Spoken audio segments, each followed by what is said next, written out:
Bonjour à tous, bienvenue sur Transition Vélo. On est le vendredi 28 mars 2025 sous le soleil. Et comme tous les vendredis, on va faire le point sur l'actualité vélo à vélo.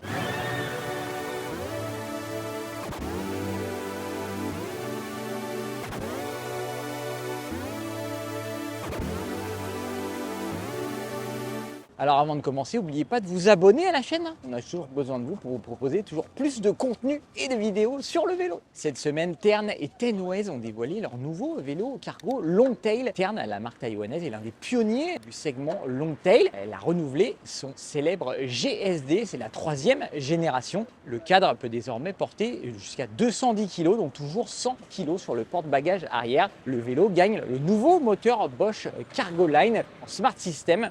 Il est désormais compatible avec les nouvelles batteries et peut prendre en charge jusqu'à 2 batteries de 800 Wh pour 1600 Wh au total et plus de 130 km d'autonomie avec le mode d'assistance maximale. Le vélo gagne également la compatibilité avec le système de freinage ABS qui va éviter le blocage de la roue avant. C'est totalement utile sous la pluie ou en automne sur les feuilles mortes. C'est quand même un système très utile sur un vélo qui est destiné à transporter la famille et les enfants. Ça apporte pas mal de sécurité. Voilà, ce nouveau Tern GSD sera disponible à partir du mois de juin en version dérailleur, en version très haut de gamme avec un moyeu roll-off à 14 vitesses intégré à partir de 5 800 €. De son côté, Tenways dévoile son premier vélo cargo Longtail Duo. C'est un modèle avec des roues de 24 pouces un peu plus long qui devrait être aussi confortable. Il est équipé d'un moteur Bafang M410 délivrant 80 Nm de couple associé à une batterie de 720 Wh. Il se démarque de la concurrence par l'utilisation d'une transmission par courroie associée à un moyeu à variation continue Enviolo. Le Tenways Longtail Duo est vendu à 3 500 €, mais on a 200 € de remise pour le lancement et tous les accessoires sont offerts. Le kit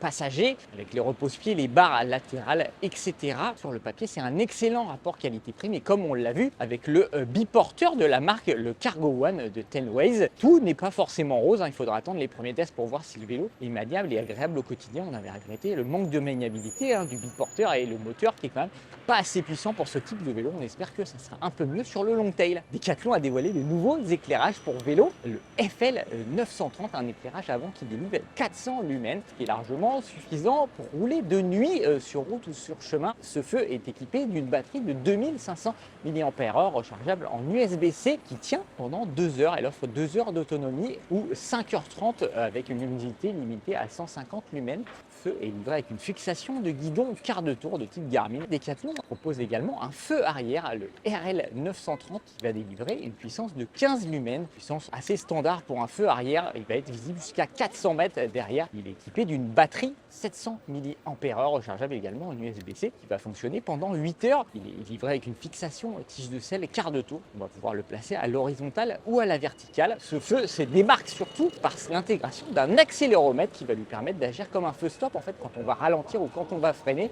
l'intensité lumineuse va augmenter. Alors là, on double vraiment le Discoman. Discoman. On est au top. Le feu RL 930 embarque un accéléromètre qui va lui permettre d'agir comme un feu stop. Et quand on ralentit ou lorsqu'on freine, l'intensité du feu va augmenter pour prévenir les autres utilisateurs qu'on freine. C'est très pratique sur un vélo puisqu'on ne sait pas toujours quand les autres vélos freinent. Voilà, on trouve ça très sécurisant. Le feu avant FL 930 de Decathlon est vendu 40 €. Alors qu'il faut compter 25 € pour le feu arrière. Comme d'habitude, c'est des très bons rapports qualité-prix chez Decathlon. Et on va se faire rattraper par la Discoman, on va voir flou là je pense. Le fabricant de vélo, Lemo, a dévoilé son premier antivol biométrique, le Lemo SmartLink Folding Lock, un antivol qui se déverrouille par empreinte digitale comme ça se fait déjà chez Abu. Que la différence chez Lemo, c'est que le fait de déverrouiller l'antivol à l'aide de son empreinte digitale va déverrouiller l'ensemble des autres éléments du système sur le vélo, à savoir la batterie et également le moyeu arrière qui est verrouillé à l'aide d'un petit loquet. On va juste déverrouiller son antivol pour déverrouiller l'ensemble du système. Très bonne solution de la part de Lemo. C'est un antivol pliant avec des segments de seulement 4 mm d'épaisseur. C'est un peu le problème puisqu'on sait que ce type d'antivol, par expérience, puisqu'on les découpe, ne tient pas plus de 15 secondes à la meuleuse d'angle.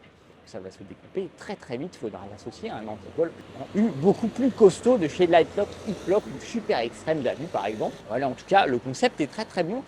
L'antivol Lemo SmartLink est vendu 140 €. Surtout, il est offert aux acheteurs d'un vélo Lemo et ça, c'est beaucoup plus intéressant. Oubliez de dire que l'antivol avait 3 mois d'autonomie et qu'il y avait une clé sécurisée.